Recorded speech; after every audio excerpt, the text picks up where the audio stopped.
घट करणो है वध करणो वधी करणो वधी करे दे लेफ्ट राइट वर्क दी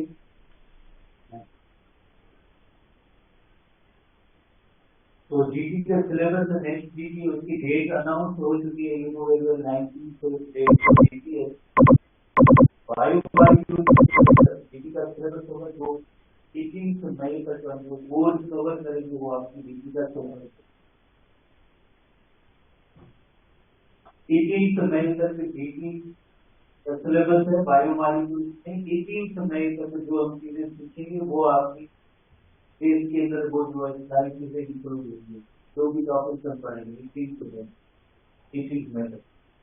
ये हुआ जीटी का सिलेबस। अब हम नेक्स्ट आते हैं एक वेरी इंपॉर्टेंट पॉइंट जो प्रीवियस क्लास के अंदर हमने सीखी थी और उसको जरा नोट करेंगे कंपैरेटिव चीजों को सीखते हैं।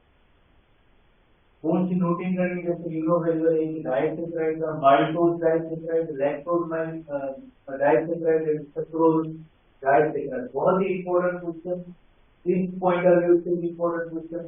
सबसे पहले यूरोवेलर डाइसेक्राइड है तो यकीनन मोनोसेक्राइड से बने होंगे। माल्टोज जो ग्लूकोज प्लस ग्लूकोज का बना हुआ है, पर इसके अंदर जो बॉन्ड या लिंकेज जो होगी, जैसे ग्लाइकोसाइड के बॉन्ड और लिंकेज जैसे कौन सी होगी, alpha 1,4 glycoside bond, alpha 1,4 glycoside bond.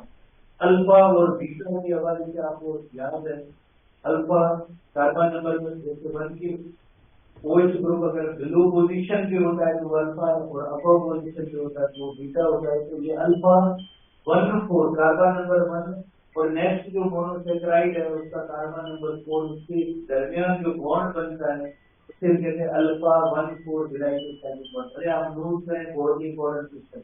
Lactose के अंदर बीटा 1,4 ग्लाइकोसाइड बॉन्ड होगा, और lactose you know glucose plus galactose lactose, तो उनके दरमियान जो बॉन्ड बनेगा बीटा 1,4 ग्लाइकोसाइड बॉन्ड और लिंकेज बनेगा।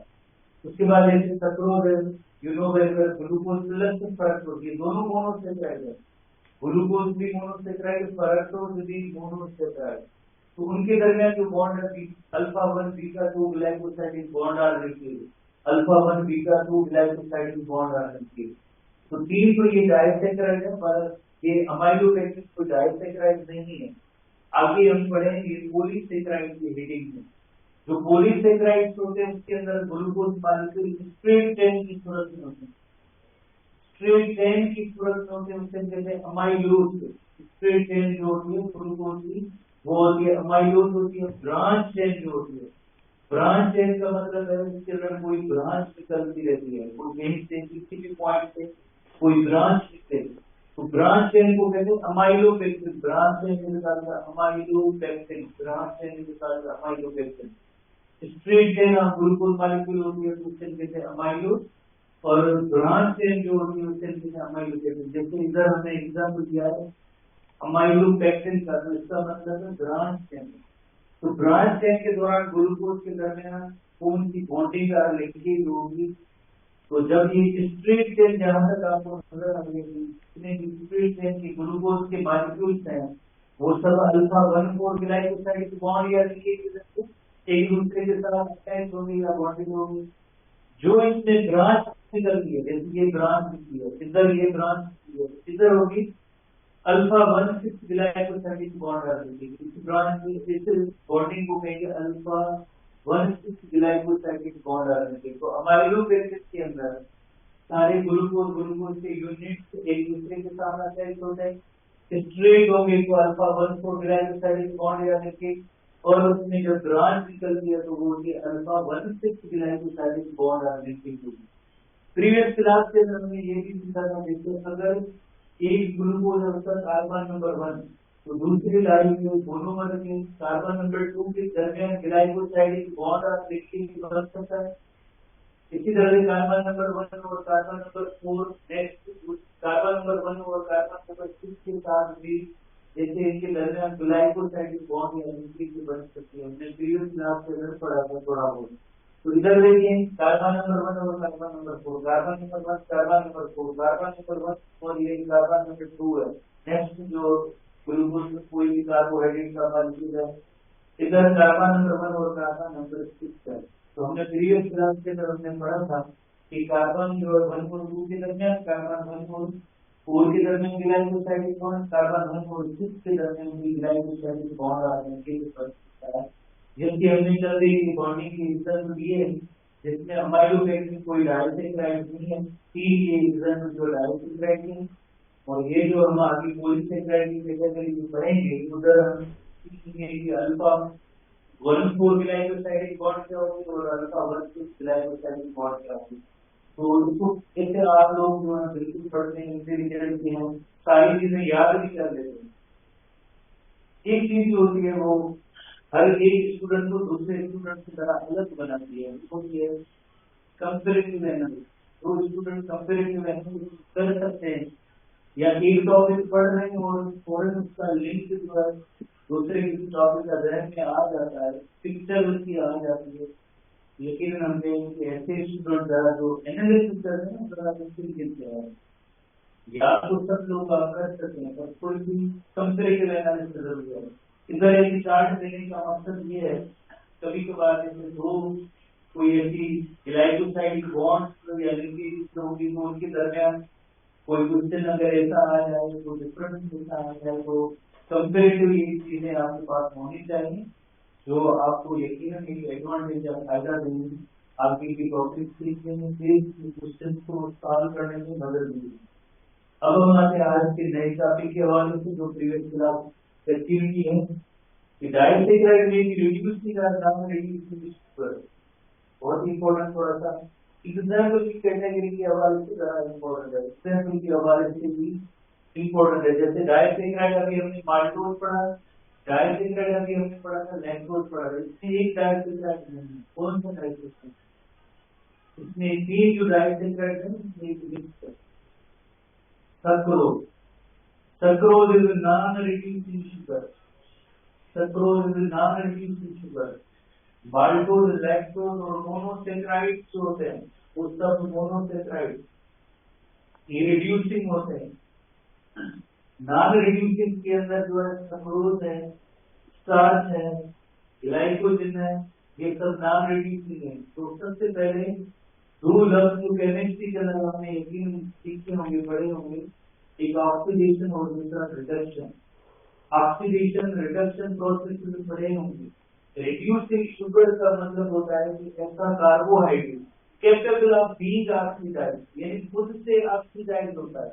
अगर कोई खुद से ऑक्सीडाइज होता है तो क्या होगा, लेकिन किसी दूसरे कंपाउंड को, कंपोनेंट को रिड्यूस करेगा and causes the reduction of other substance.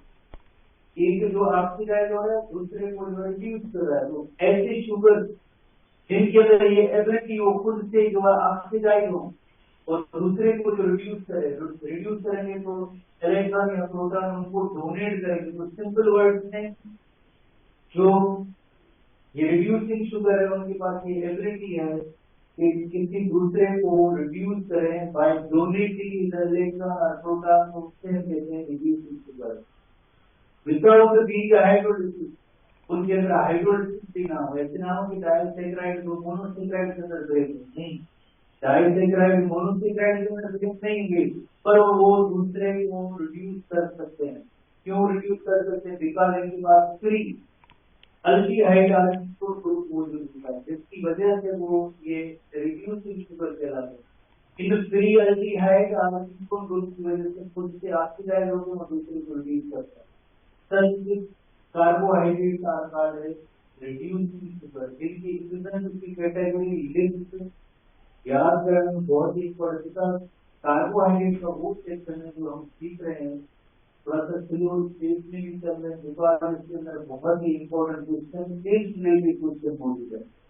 हर एक पॉइंट को हम क्लियर कर रहे हैं कि किस तरह के क्वेश्चन होंगे। आगे सक्रोज के बारे में मैं आपको बताऊंगा कि क्या किस तरह का क्वेश्चन का पैटर्न होगा। तो रिड्यूसिंग शुगर के एग्जाम्पल को याद करेंगे। Maltose and lactose are the reducing sugar plus monosaccharide जो कैटेगरी का है, रिड्यूसिंग की कैटेगरी का है। ओवरऑल डेफिनेशन भी देखते हैं। जैसे फॉर एग्जांपल कि reducing sugar is a type of sugar The consists of three aldehyde are group. You know very well.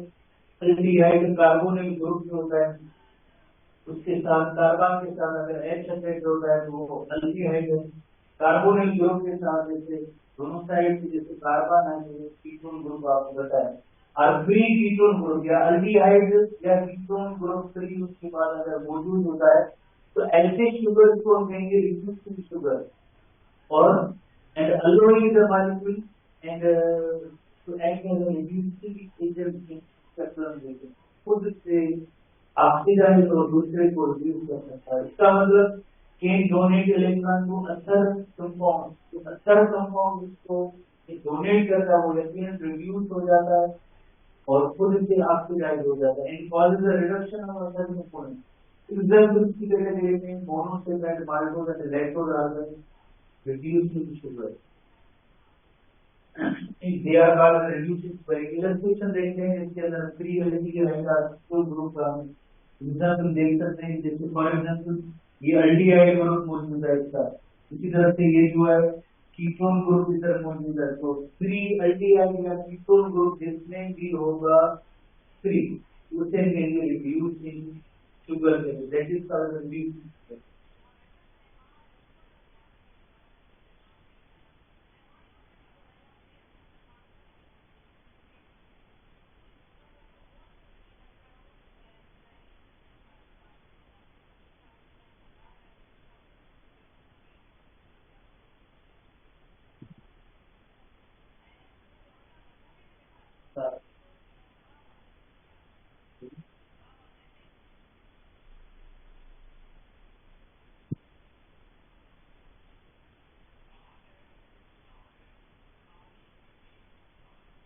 अब हम नॉन रिड्यूसिंग शुगर की तरफ आते हैं। नॉन रिड्यूसिंग शुगर का carbohydrate which are unable to be oxidized। Compare करें reducing वो oxidise हो रहे हैं and do not reduce other substance. Reducing sugar दूसरी किसी सब्सटेंस को क्या करेंगे रिड्यूस करेंगे, ये नहीं करेंगे। क्यों नहीं करेंगे? Why? Due to the absence of free aldehyde और कीटोन ग्रुप। उनके पास फ्री एल्डिहाइड या कीटोन ग्रुप था, इनके पास नहीं है। उसके अंदर कैटेगरी के अंदर कौन सी कंपोनेंट सक्रोज एंड रेसिनोज। इन की कैटेगरी याद करनी जरूरी है। कौन से रिड्यूसिंग कौन से नॉन रिड्यूसिंग। जो एग्जांपल हमारे बुक में गिवन है उनको आप याद करेंगे। देखिए हम इसमें क्या नंबर जस्ट छोटा सा ही हमारा सिलेबस है और 6 पॉइंट अभी पढ़ रहे हैं तो आपको जस्ट हम क्वेश्चन के फॉर्मेट ही बता सकते हैं कि इसमें कौन से फॉर्मेट आएंगे। तो फॉर्मेट की कैटेगरी के अंदर आप ये जो एग्जांपल्स हैं ये जरूर याद करेंगे। ऐसे सवाल जो क्वेश्चन होते हैं। अगेन जिस तरह से नॉन रिड्यूसिंग शुगर के अंदर जो सक्रोज किया जाता है, स्टार्च किया जाता है, ग्लाइकोजेन आ जाता है। तो हमारी एचसीबी बुक के अंदर जो रिजल्ट नहीं है पर स्टार्च एंड ग्लाइकोजेन किया आपको नहीं, ये भी नॉन रिड्यूसिंग शुगर है। एक बहुत ही इंपॉर्टेंट क्वेश्चन है, एक प्रोसेस है जो हमारे बुक के अंदर गिवन है और आगे हम फोटोसिंथेसिस के हवाले से भी पढ़ेंगे सीखेंगे। Calorie carbohydrate specially transport sugar की transport from source to sink होती है। रिकॉल करें हमने हाइड्रोलिसिस और कंडेंसेशन के दौरान एक पॉइंट सीखी थी। जैसे अगर फॉर एग्जांपल लीड जहाँ पे फोटोसिंथेसिस हो रही है उसका रेट हायर है तो स्टार्च की तुरंत वो रूट के अंदर जब बीच रूट का एग्जांपल लिया था तो लीव्स को हम कह रहे थे सोर्स और इसकी रूट को कह रहे थे सिंक कह रहे थे। हमेशा फूड की शुगर की ट्रांसपोर्टेशन होती है वो सोर्स टू सिंक होती है। इधर कौन सा एग्जांपल है तो सोर्स है लीड, सिंक जो है वो फ्रूट पाएगा जहाँ पे वो कार्बोहाइड्रेट शुगर जो है वो स्टोर हो रहा है। जितने भी ऐसे जो फ्रूट गिविंग फ्रूट प्रोड्यूसिंग जो प्लांट्स होते हैं उनका फ्रूट जो हम यूज करते हैं उसके अंदर जो वहाँ लीव से जो है ट्रांसपोर्ट होती है वो सब आपके फ्रूट के अंदर स्टोर होती है। प्रोसेस क्या कहलाएगा? Source to sink movement. अब कार्बोहाइड्रेट कौन सा होता है? कार्बोहाइड्रेट कौन सा in the form of non reducing sugar. Reducing sugar की सूरत में कार्बोहाइड्रेट शुगर की प्लांट में ट्रांसपोर्टेशन नहीं होती। रिड्यूसिंग शुगर की सूरत में नहीं होगी। क्यों नहीं होगी? उसके रीजन है नेचर ने कुदरत ने ये सक्रोज को टास्क दिया है स्पेशल टास्क दिया है, बिकॉज ना रिड्यूसिंग शुगर है, ना तो उनसे ऑक्सीडाइज होंगे, ना किसी को रिड्यूस करेंगे, ना ही किसी दूसरे केमिकल के साथ इसका कोई रिएक्शन होगा, कोई इंटरमीडिएट नहीं बनेगा। तो ये सपोज के अंदर जितनी भी एनर्जी होती है वो डायरेक्ट दूसरे पार्ट में जाके स्टोर होगी, या एनर्जी हाई एनर्जी यूज करता है। इस वजह से नॉन रिड्यूसिंग इस प्रॉपर्टी का ये एडवांटेज या फायदा होता है। अगर रिड्यूसिंग होता है तो क्या होता है, जैसे फॉर एग्जाम्पल ग्लूकोज होता है, तो ग्लूकोज दूसरे किसी ग्लूकोज मोनोमर या मोनोसेक्राइड के साथ मिलकर और रिएक्शन कर देगा, या ग्लूकोज की ब्रेकिंग भी हो सकती है, ग्लाइकोलिस को ब्रेकिंग का इशू हो सकता है। तो अगर इस तरह से रिड्यूसिंग होता तो ये जो ट्रांसपोर्टेशन का है वो तेरह भी अच्छे नहीं होता है। जैसे अगर छोटा एग्जाम्पल लें, ट्रक के अंदर कोई जो है ट्रांसपोर्टेशन हो रही है और उसको बंद कर दिया है, या किसी रोड के रास्ते में बांध दिया, अगर खुला छोड़ते हैं तो ऐसे किलो में इसमें ट्रक जाएंगे, तो हम तो लाइन नहीं है रिंग में क्या हो, बदलने होगी, तालों में बदल होगी, स्पीकर में बदल होगी, ड्राइवर साथ होगा, एक किसी ड्राइव को दिया कोई रिकॉर्ड हो nothing, because non reducing in nature, not reducing in nature. ठीक है, तो reducing there the glycoside bond is formed, you know very well, कुछ दिन पहले हमने पढ़ा था कि अल्फा 1 बीटा 2 ग्लाइकोसाइड बॉन्ड होते हैं सक्रोज दो जैसे मोनोसैकराइड, कौन से ग्लूकोज प्लस फरक्टोज सक्रोज, तो उनके दरमियान जो बॉन्ड होता है अल्फा 1 बीटा 2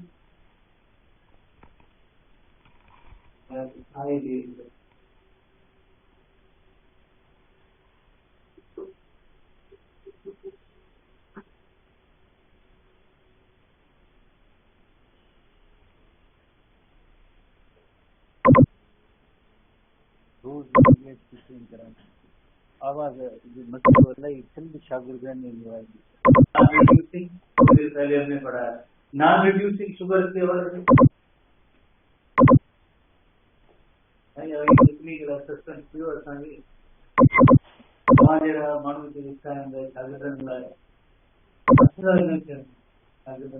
यासिन साहब जो टेक्निकल मानो मेहरबानी शागिर्दन की तकलीफ है, ठीक है, शागिर्दन की और तुम पैदा और हेडिंग पे माएंगे कि why sucrose non reducing sugar और नॉन रिड्यूसिंग इन नेचर होने का क्या फायदा है, नॉन रिड्यूसिंग नेचर का क्या फायदा है, या sucrose being non reducing living organism के अंदर इसका क्या रोल होगा, क्या फंक्शन होगा, स्पेशली जो प्लांट के अंदर जो ट्रांसपोर्ट हो रही है उस मैकेनिज्म को है। तो ये सारी जो डिस्क्रिप्शन है जो थोड़ी देर पहले ने आपने बताया था कि क्वेश्चन का पैटर्न, इसके अंदर कोई डेफिनेशन नहीं है, इसके अंदर कोई ऐसा क्वेश्चन नहीं होगा कि जो आपको fill in the blank type question होगा, कोई टर्म नहीं है, थोड़ा सा सीखने की जरूरत है। और जो पैटर्न होगा वो स्टेटमेंट वाला होगा, पैटर्न होगा वो स्टेटमेंट वाला होगा, जैसे statement number 1, statement number 2, statement number 3, कौन सी स्टेटमेंट इसमें सही है या गलत है, इस टाइप का इसमें क्वेश्चन हो सकता है, वरना कोई टर्म इसमें नहीं है। So sucrose contains more energy, means efficient energy in transport and storage.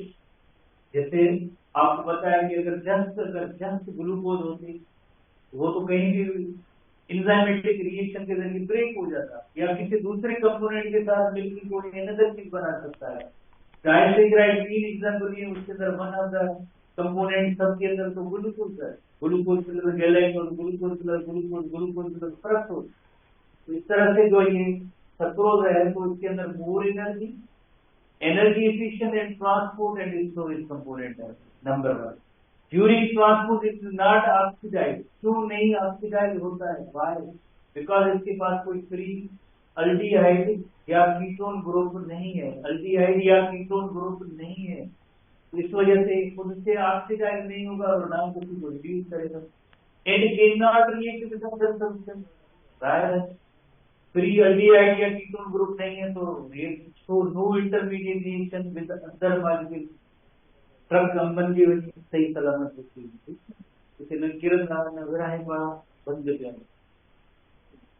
तो ये जो रीजन होता है कि sucrose is non reducing sugar, उसका एडवांटेज या फायदा प्लांट को इस सेंस में मिलता है कि मोर एनर्जी, उससे ये ना ऑक्सीडाइज होगा ना किसी को रिड्यूस करेगा और कोई इंटरमीडिएट रिएक्शन भी नहीं होगा। इस वजह से ये energy efficient in transport and storage है। यानी जो लीव्स के अंदर जो शुगर बनी थी, अब इसका जो फॉर्म जो भी है, फॉर एग्जाम्पल फ्रूट के अंदर ये स्टोर हो रहा है, तो यकीनन ये इसके अंदर जस्ट ग्लूकोज होती तो ये तो डिस्ट्रीब्यूट हो जाती, ब्रेक हो जाती, किसी और के साथ रिएक्शन हो जाता है।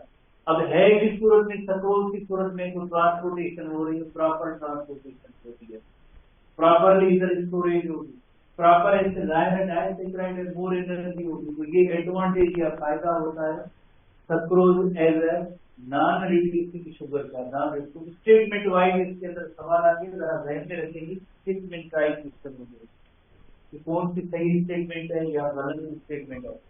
अब हम नेक्स्ट कैटेगरी अगर कार्बोहाइड्रेट आते हैं, पॉलीसेकेराइड, और पॉली लफ्ज का मतलब ये नहीं होता है, सेकेराइड का मतलब होता है शुगर। रिकॉल करें कि ओलिगोसेकेराइड जो नंबर 2 कैटेगरी थी, उसके अंदर 2 to 10 मोनोसेकेराइड ओलिगोसेकेराइड है, 2 to 10 मोनोसेकेराइड का ओलिगोसेकेराइड, जस्ट 2 है तो डाइसेकेराइड, 3 to 10 है तो वो डेक्स्ट्रिन है। अब पॉलीसेकेराइड होंगे 10 से ज्यादा, 11 to 1000 का मोनोसेकेराइड होंगे तो उसे कहेंगे पॉलीसेकेराइड। 11 से 1000 का मोनोसेकेराइड यूनिट जो मिलके मोनोसेकेराइड यूनिट मिलके पॉलीसेकेराइड बनाएंगे। लफ्ज पॉली का मतलब ये नहीं हाउ मेनी, मोर देन 10, 11 से स्टार्ट हुए और 1000 की तादाद।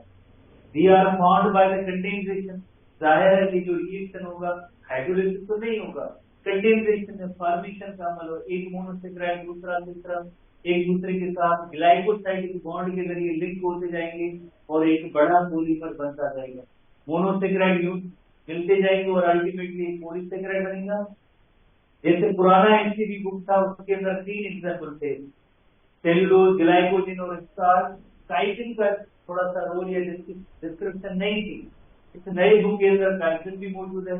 तो हम इनको 1 by 1 सब कुछ सीखेंगे, स्टार्च क्या होगा, ग्लाइकोजन क्या होगा, सेलुलोज और काइटिन की जैसे कंपोजिशन भी सीखेंगे, स्ट्रक्चर सीखेंगे और लिविंग ऑर्गेनिज्म के अंदर इनका रोल या किरदार क्या होगा उसको भी सीखते हैं। सबसे पहले हम स्टार्च की तरफ आते हैं।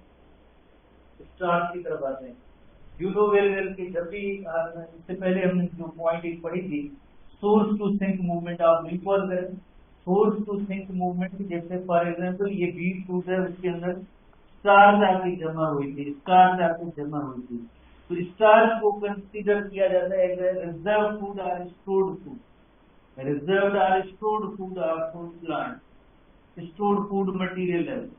जैसे जब फोटोसिंथेसिस का रेट ज्यादा होता है और उसका यूज या इस्तेमाल के बाद भी अगर थोड़ी सी कार्बोहाइड्रेट का पोर्शन, ग्लूकोज का पोर्शन बचता है तो वो स्टोर हो जाता है। स्टोर होता है तो इंटर फॉर्म ऑफ ग्लूकोज नहीं, उसका फॉर्म चेंज होगा। फॉर्म क्या चेंज होगा, वो स्टार्च की सूरत में होगा। तो मोस्ट इंपॉर्टेंट है dependent reserve food. Reserve food का मतलब होता है स्टोर्ड फूड, रिजर्व फूड का मतलब है स्टोर्ड फूड मटेरियल। आइए कहाँ पे प्लांट के अंदर पाया जाता है, जैसे सीरियल। सीरियल का मतलब होता है जो अनाज वाले फसल होते हैं उन्हें सीरियल कहते हैं, जैसे बीन्स है या राइस है या मेज है, ये सब सीरियल क्रॉप्स है। लेग्यूम्स, लेग्यूम का मतलब है ये जो फलीदार प्लांट होते हैं उन्हें कहते हैं लेग्यूमिनस प्लांट। लेग्यूम कहते हैं फली को कहते हैं, जैसे मटर की फली, ग्वार की फली, तो इस तरह के जो फलीदार प्लांट होते हैं उन्हें कहते हैं लेग्यूमिनस प्लांट। लेग्यूम कहते हैं फली को कहते हैं। इसके अंदर भी जैसे स्टार्च मौजूद होते हैं। ट्यूबर का पोटेटो, जैसे पोटेटो जिसको हम खाते हैं ये अंडरग्राउंड स्टेम होता है, इसे कहते हैं ट्यूबर। इसके अंदर भी स्टार्च ज्यादा होती है और वेजिटेबल जितनी भी है उनके अंदर स्टार्च मौजूद होती है। आपने एक पॉइंट जैसे सुनी होगी, जो डायबिटिक पर्सन होते हैं वो कहते हैं वो चावल या बिरयानी नहीं खाएंगे, वो आलू के चिप्स ये नहीं खाएंगे। क्यों नहीं खाएंगे, नहीं है पर आप देखें इसके अंदर जो बहुत ही थाउजेंड्स ऑफ मोनोसेक्राइड्स है। जब भी इनकी हाइड्रोलिसिस होगी, चावल खाते हैं तो उसके अंदर स्टार्च होगी, और स्टार्च की जब हाइड्रोलिसिस होगी तो थाउजेंड्स ऑफ मोनोसेक्राइड और शुगर यूनिट्स बनेंगे। पोटेटोज की डाइजेशन होगी तो अगेन पोटेटोज की डाइजेशन के अंदर दोबारा से वो मोनोसेक्राइड बनते हैं। तो thousands of monosaccharide they join together and they form जो पॉलीसेक्राइड, उसके अंदर स्टार्च एक एग्जांपल है। Insoluble in hot and cold water, it gives blue color to iodine too. जैसे फॉर एग्जाम्पल अगर हम कहें कि ये एक कोई मीडियम है, इसके अंदर पता लगाना चाहते हैं कि अगर इसके अंदर स्टार्च है या नहीं है, ये कोई मीडियम है, इसके अंदर हमें पता चलना चाहिए कि इधर अंदर स्टार्च है या नहीं, तो उसके लिए होती है आयोडीन टेस्ट होती है। Iodine test is very simple कि आयोडीन को अगर इसके अंदर कोई भी अगर स्टार्ची मटेरियल हम डालेंगे तो थोड़ी देर के बाद मीडियम का जो ये कलर होगा वो ब्लू हो जाएगा। तो ये इंडिकेशन होती है कि इस जगह पे जो है स्टार्च प्रेजेंट है। इट गिव्स का मतलब क्या है? Starch gives blue colour to iodine. तो इसके अंदर आयोडीन, जैसे अगर आप आलू खा लें या आलू का थोड़ा सा एक उसका लिक्विड जो है सोल्यूशन बना लें और उसके ऊपर स्टार्च डालें, दोनों को मिक्स करें, थोड़ी देर के बाद उसको मीडियम का कलर जो है ब्लू हो जाएगा। ठीक है, इलस्ट्रेशन देख लें कि किस तरह से ये टेस्ट की जाती है। वेरी सिंपल, अगर आयोडीन प्रेजेंट और अगर स्टार्च कोई मौजूद है तो वो उसका कलर जो है पर्पल या ब्लू हो जाएगा। इस टेस्ट ट्यूब के अंदर जस्ट एक आयोडीन रखा गया और मीडियम इसका अगर जो पर्पल या ब्लू होगा तो इसका मतलब है स्टार्च इज प्रेजेंट, और अगर इस तरह से येलो या ब्राउन होता है तो इसका मतलब है starch is not present, starch is not present. Iodine है इसके अंदर, दोनों के अंदर आयोडीन है, इसके अंदर भी आयोडीन है, आयोडीन है। जब स्टार्च प्रेजेंट होती है तो मीडियम का कलर ब्लू हो जाता है, और स्टार्च अगर नहीं होती है तो या तो ये ब्राउन या येलो ही होता है। आयोडीन कोई मटेरियल डालो, कलर जो येलो या ब्राउन होगा तो उसका मतलब स्टार्च इधर।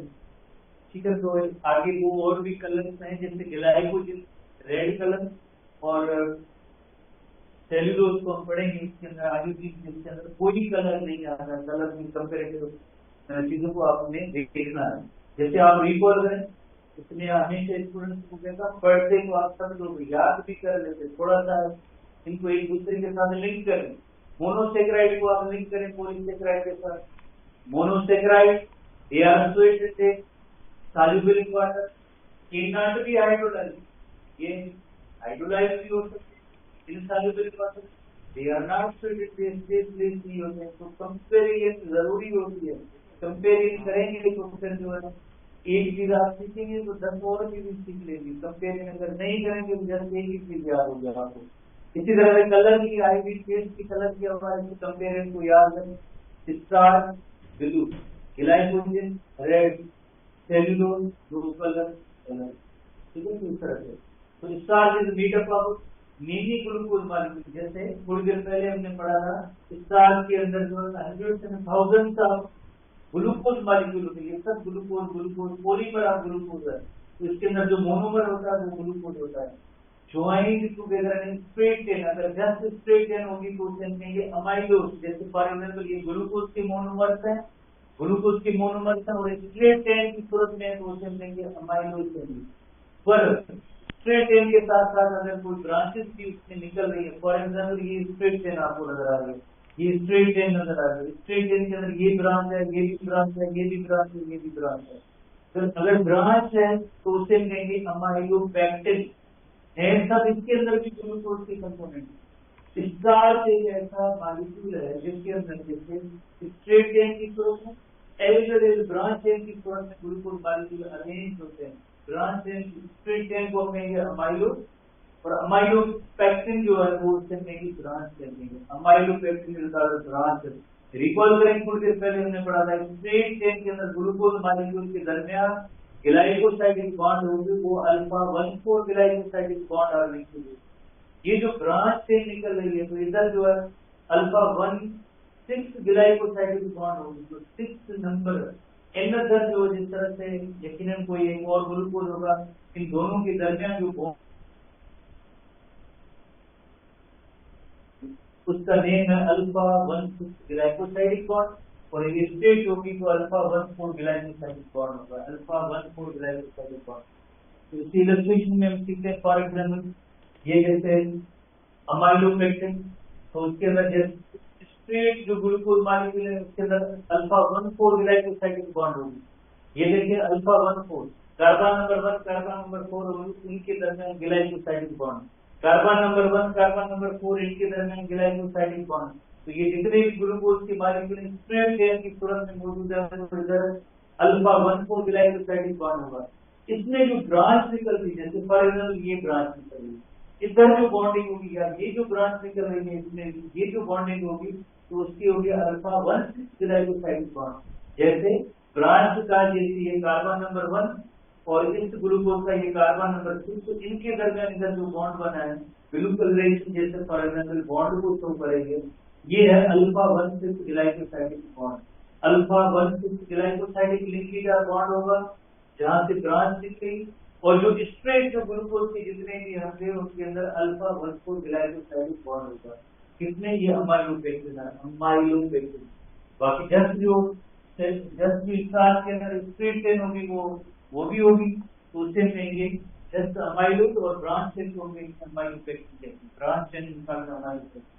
पॉलीमर ऑफ ग्लूकोज ग्लाइकोजेन को नेक्स्ट पॉलीमर ऑफ ग्लूकोज, फर्क क्या है?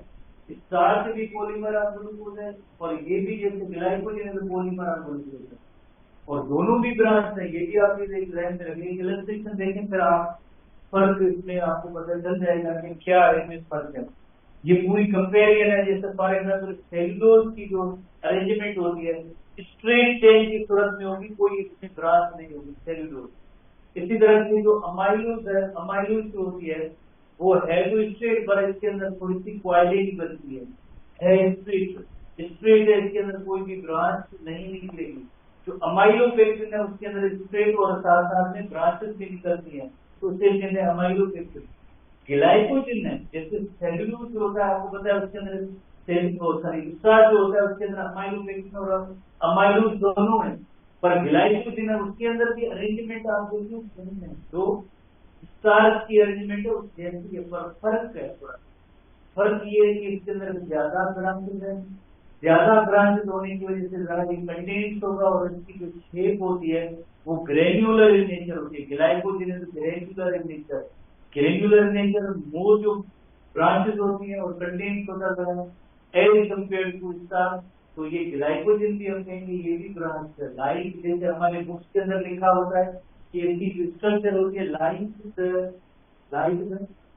ग्लाइकोजेन लाइक स्टार्च की तरह है, ग्लाइकोजेन स्टार्च की तरह है।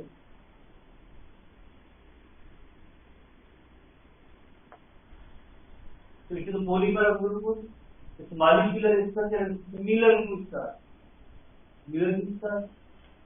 पर फर्क है but found in animals therefore it is commonly called the animal starch, और बैक्टीरिया और फंजाई में भी पाया जाता है।